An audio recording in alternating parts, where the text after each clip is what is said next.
오늘 말씀은 하나님께 받은 은혜로 연합 공동체를 이루라, 하나님께 받은 은혜로 연합 공동체를 이루라는 제목으로 함께 은혜를 나누려고 합니다. 여러분, 살다 보면 심각한 갈등을 겪을 때가 있습니다. 직장이나 사업장에서, 심지어 교회에서도 갈등을 겪죠. 그때 진짜 마음 아픈 상황은 옳은 싸움에서 이겼음에도 불구하고 이미 관계가 깨어졌기 때문에 평화를 잃어버리는 그런 경우일 것입니다. 시시비비를 가려내어 정당함을 입증했으나 그 과정에서 난 상처로 이미 공동체 안에 복구할 수 없을 만큼의 큰 금이 난 경우 말입니다. 여러분, 오늘 본문이 그런 경우일 것 같습니다. 압살롬의 반역이 끝난 직후의 이스라엘의 상황입니다. 지금 전쟁은 끝났습니다. 다윗은 승리했습니다. 그러나 남겨진 연신은 처참했습니다. 아들을 잃은 아버지의 슬픔은 쉽게 이 다윗 왕에게서 떨치기가 힘들었고, 이미 압살롬 편에 서서 다윗 왕을 배신했던 백성들은 두려움에 사로잡혀서 눈치만 보고 있었습니다. 여러분, 이런 것들로 인하여 자칫 또 다른 분열을 일으킬 수 있는 그런 불안정한 상태가 지금 이스라엘의 그런 상태였습니다. 여러분, 이런 문제를 어떻게 수습할 수 있을까요? 누가 어떻게 이 문제를 해결할 수 있을까요? 오늘 말씀, 하나님께 받은 은혜로 연합 공동체를 이루라, 이 제목을 가지고 어떻게 깨어진 관계를 다시 하나로 묶을 것인가를 묵상하시는 이 새벽 되시기를 주님의 이름으로 축원합니다. 우리가 며칠째 나누었던 것처럼 이 압살롬의 반역이 이제 진압이 되었다 그랬습니다. 그러자 압살롬을 따랐던 백성들조차도 다윗을 다시 왕으로 모셔야 한다는 말을 하기 시작했습니다. 그렇게 다윗 왕조는 조금씩 회복되기 시작했습니다. 압살롬으로 인한 상처가 다시 아물기 시작하며 조금씩 제자리를 찾기 시작한 것입니다. 오늘 본문에서는 다윗을 모시고 다시 요단강을 건너서 예루살렘으로 이제 모시는 그런 과정을 보여주고 있습니다. 그때 가장 먼저 달려온 사람이 있었습니다. 누구라고 지금 성경은 말씀합니까? 바로 시므이라는 사람, 시므이가 지금 달려왔습니다. 우리 16절 17절 말씀 같이 읽겠습니다. 시작. 바후림에 있는 베냐민 사람 게라의 아들 시므이가 급히 유다 사람과 함께 다윗 왕을 맞으러 내려올 때에 베냐민 사람 1000명이 그와 함께하고 사울 집안의 종 시바도 그의 아들 15과 종 20명과 더불어 그와 함께하여 요단강을 밟고 건너 왕 앞으로 나아오니라. 아멘. 여러분, 보니까 나오는 사람들이 좀 이렇게 다윗 왕에게 좀 거짓말도 하고 좀 하여튼 좀 그 문제에 있던 사람들이 이제 달려오기 시작한 겁니다. 여러분, 특히 시므이는 다윗이 압살롬에게 쫓겨서 도망갈 때 산비탈을 따라오면서 돌을 던지고 저주를 퍼부었던 바로 그 사람이었습니다. 근데 권력이 바뀌자 이제 가장 먼저 달려와 목숨을 구걸하는 이 비열한 모습을 지금 보이고 있는 것입니다. 이때 다윗의 조카이자 군대 장관인 아비새가 분노를 터뜨렸습니다. 우리 21절 같이 읽겠습니다. 시작. 수르야의 아들 아비새가 대답하이르되 시므이가 여호와의 기름 부으신 자를 저주하였으니 그로 말미암아 죽어야 마땅하지 아니하니까 하니라. 아멘. 여러분, 시므이 이제 그 수르야의 아들 아비새가 말하는 겁니다. 시므이 저놈이 왕에게 그런 험악한 말을 했던 그런 사람인데 죽어 마땅하지 않습니까 하면서 지금 자기가 죽이겠다고 으르렁거리는 것입니다. 여러분, 아비새의 말이 틀린 말을 한 것일까요? 여러분, 아닙니다. 옳은 말을 했습니다. 율법의 기준에서 볼 때 왕을 저주한 자는 죽어 마땅하기 때문입니다. 이것이 죄성을 가진 인간의 그런 기본 본성이 아닐까 싶습니다. 나에게 상처를 준 사람, 공동체를 어지럽힌 사람을 향해 율법의 칼을 들이대고 저 사람은 벌을 받아 마땅합니다 외치고 싶은 그것이 인간의 당연한 마음이 아니겠습니까? 여러분, 우리 안에 상처가 크면 클수록 용서 대신에 당연히 정당한 보복을 원하게 될 것입니다. 여러분, 그런데 다윗의 반응은 상식적이지 않았습니다. 우리의 예상을 완전히 빗나갔습니다. 다윗은 칼을 빼어든 아비새를 향해서 무서운 책망을 쏟아냈습니다. 우리 22절 같이 읽겠습니다. 시작. 다윗이 이르되 수리아의 아들들아 내가 너희와 무슨 상관이 있기에 너희가 오늘 나의 원수가 되느냐? 오늘 어찌하여 이스라엘 가운데에서 사람을 죽이겠느냐? 내가 오늘 이스라엘의 왕이 된 것을 내가 알지 못하리요 하고. 아멘.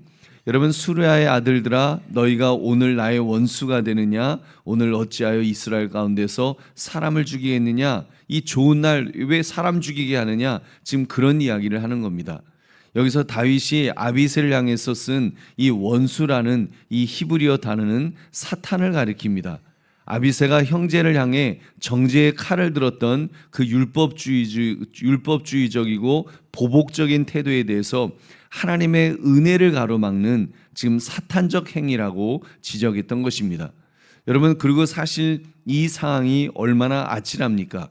다윗이 그 승리의 날에 온 이스라엘을 피로 물들일 수 있었던 일이었습니다. 만약에 아비새의 말대로 그래 저렇게 다 죽이자라고 했었다면 그 승리의 날은 완전히 막 피비린내가 온통 그 퍼지는 그런 위기였습니다. 근데 다윗은 그렇게 인간적으로 반응하지 않았습니다. 그는 복수보다도 너그러운 마음으로 포용하고자 했습니다. 우리 유다 백성들을 향한 이야기도 우리 12절 말씀 같이 읽겠습니다. 시작. 너희는 내 형제요 내 골육이거늘 너희는 어찌하여 왕을 도로 모시오는 일에 나중이 되려 하셨다 하고. 아멘. 지금 자신을 배반하고 가장 늦게 마중 나온 이 유다 지파를 향해서 지금 너희는 내 형제요 내 골육이거늘 이렇게 지금 말하고 있습니다. 이 골육 이 단어는 창세기에서 아담과 하와를 향해 불렀던 내 아담이 하와를 향해서 불렀던 내 뼈 중에 뼈요 살 중에 살이다. 지금 그 언약적 사랑의 단어를 지금 쓰고 있습니다. 어떻게 보면 배신자들인데 이 배신자를 향해서 지금 너는 여전히 내 몸의 일부다. 내 뼈 중에 뼈요 내 살 중에 살. 야, 이게 지금 그 배신자들을 향해서 쓸 수 있는 단어는 아니죠. 이런 단어 억지로 쓴다면 걔도 뭐 같은 뭐 혈통인데 뭐 그 정도는 몰라도, 근데 이렇게 지금 다윗은 가장 사랑의 언어를 가지고 화합하기 위한 그런 액션을 취했던 것입니다. 여러분, 보배로운 성도님들, 다윗이 어떻게 이렇게 할 수 있었을까요? 여러분, 다윗이 어떻게 이렇게 시므이한테나 또는 유다 지파나 이렇게 선한 마음을 가지고 사랑의 언어를 사용하면서 이렇게 대할 수 있었을까요?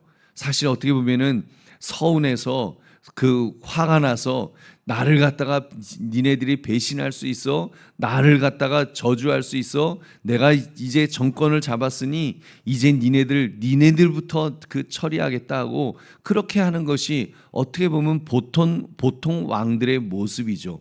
또 그렇게 해야지 왕의 권위가 서서 야, 그 다음에는 왕을 반역했다가는 국물도 없구나 하면서 배신할 생각을 못하죠. 이렇게 어떻게 보면 물에 물 탄 듯 술에 술 탄 듯 이렇게 그 유한 태도를 하는 것이 이게 보통 사람들의 모습은 아닐 것입니다. 다윗이 어떻게 이렇게 할 수 있었을까요? 그는 하나님의 은혜를 깨달은 사람이었기 때문입니다. 자기가 왕좌에 다시 오르게 된 것이 자기의 군사력이나 의로움 때문이라고 생각한 것이 아니라 전적으로 하나님의 은혜임을 뼈저리게 알았기 때문인 것입니다. 여러분, 은혜를 아는 자는 대적에게 던지려고 들었던 돌을 다시 내려놓을 수 있는 줄로 믿습니다. 율법의 돌을 내려놓게 될 것입니다. 여러분, 이 다윗의 모습은 또 다윗보다 크신 예수님의 그림자라고 할 것입니다. 여러분, 다윗을 통해서 우리는 그리스도의 예수님의 모습을 볼 수 있습니다. 여러분, 하나님은 우리의 죄를 대충 눈감아 주신 분이 아니십니다. 그냥 덮어두고 못 본 척 하시는 분이 아니시라는 말입니다. 만약 죄를 그냥 지나치셨다면 하나님은 공의로우신 분이 아니시기 때문입니다. 그래서 복음은 놀라운 것입니다. 하나님은 우리를 죄대로 벌하지 않으셨지만 죄를 가볍게 여기시지도 않으셨습니다. 그 죄값을, 그 형벌을, 그 저주를 자기 아들 예수 그리스도께 담당시키신 줄로 믿습니다. 여러분, 탕자가 돌아왔을 때도 그냥 끝나지 않았습니다. 송아지가 죽었습니다.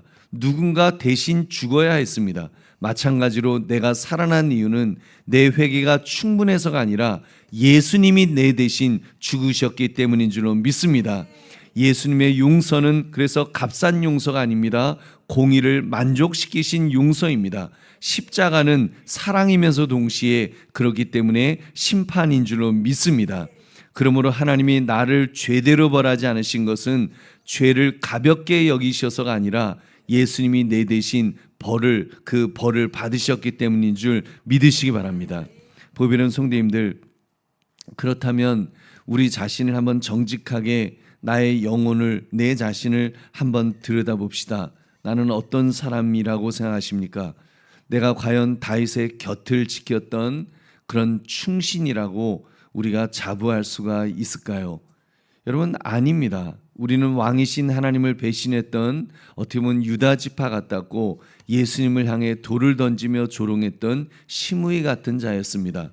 그렇게 볼 때 죽어 마땅한 자는 여러분 시므이고 유다 지파이지만 사실은 바로 내가 가장 죽어야 할 죄인인 것입니다. 그리고 예수님은 다윗보다 크신 분이십니다. 그 예수님께서 십자가에 매달리셨을 때 예수님은 침을 뱉는 우리를 향해서 천군 천사들을 동원하여 심판하지 않으셨습니다.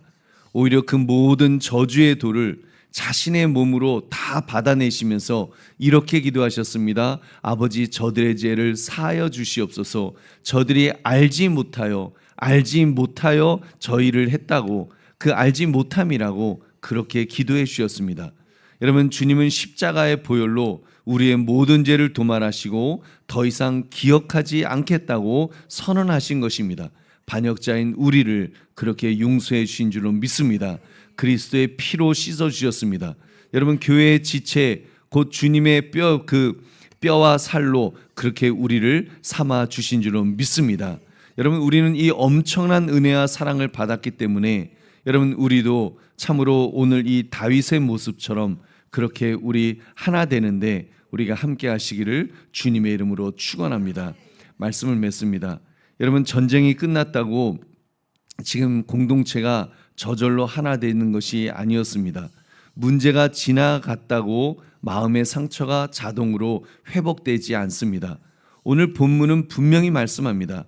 은혜를 기억해야, 여러분, 은혜를 기억해야 형제를 다시 볼 수 있게 될 것입니다. 은혜를 기억해야지 죄를 인정하게 될 것입니다. 은혜를 기억해야 보복보다 용서할 수 있게 될 줄로 믿습니다. 그러므로 오늘 주님 앞에 우리 묵상해야 됩니다.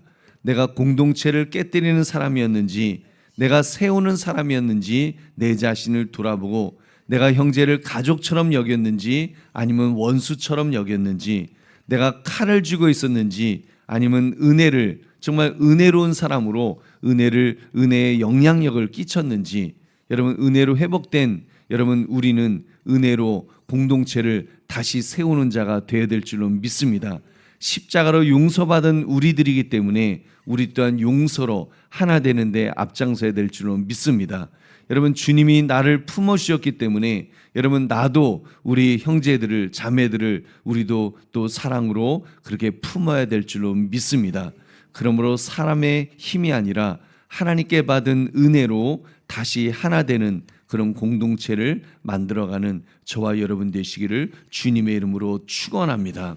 우리 기도하겠습니다. 말씀 생각하시면서 하나님, 그런 은혜가 있도록 하나님 붙들어 달라고 기도합시다. 우리 하나님께 받은 은혜로 우리 공동체를, 연합의 공동체를 그렇게 이룰 수 있는 그 일에 앞장서며 그 일에 도구로 사용받는 그 우리 모두가 될 수 있도록 해달라고 우리 주님 앞에 기도하겠습니다. 하나님 아버지, 감사합니다.